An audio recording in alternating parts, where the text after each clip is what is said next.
Now, I've been on record for years as saying as the Mazda Miata, the MX-5 as being one of my all-time favorite cars because it's a real driver's car. Dollar for dollar, there are very few cars that can beat this, if any.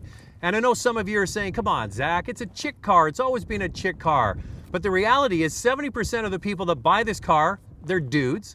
And I always say, it's not a chick car, you gotta drive it to realize that it's a real sports car. Now this is the 4th generation MX-5, and proportionally it's going back to the 1st generation Miata that came out in 1989. It's actually a little bit smaller overall, but the wheelbase is longer, and it's about the same weight. I'll get into that when we start driving it. But what you notice right away, it's a whole new direction for the MX-5 in terms of design.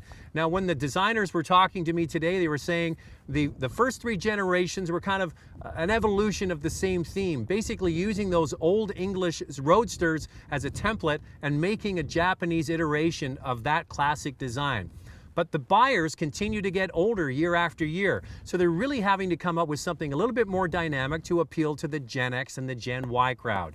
A car that looks like it means business, it's anchored on the road, it's much more dynamic looking, it has all the latest interior communications features that people are demanding nowadays. So we're here just outside of Los Angeles, driving through the canyons and the mountains in this brand new MX-5.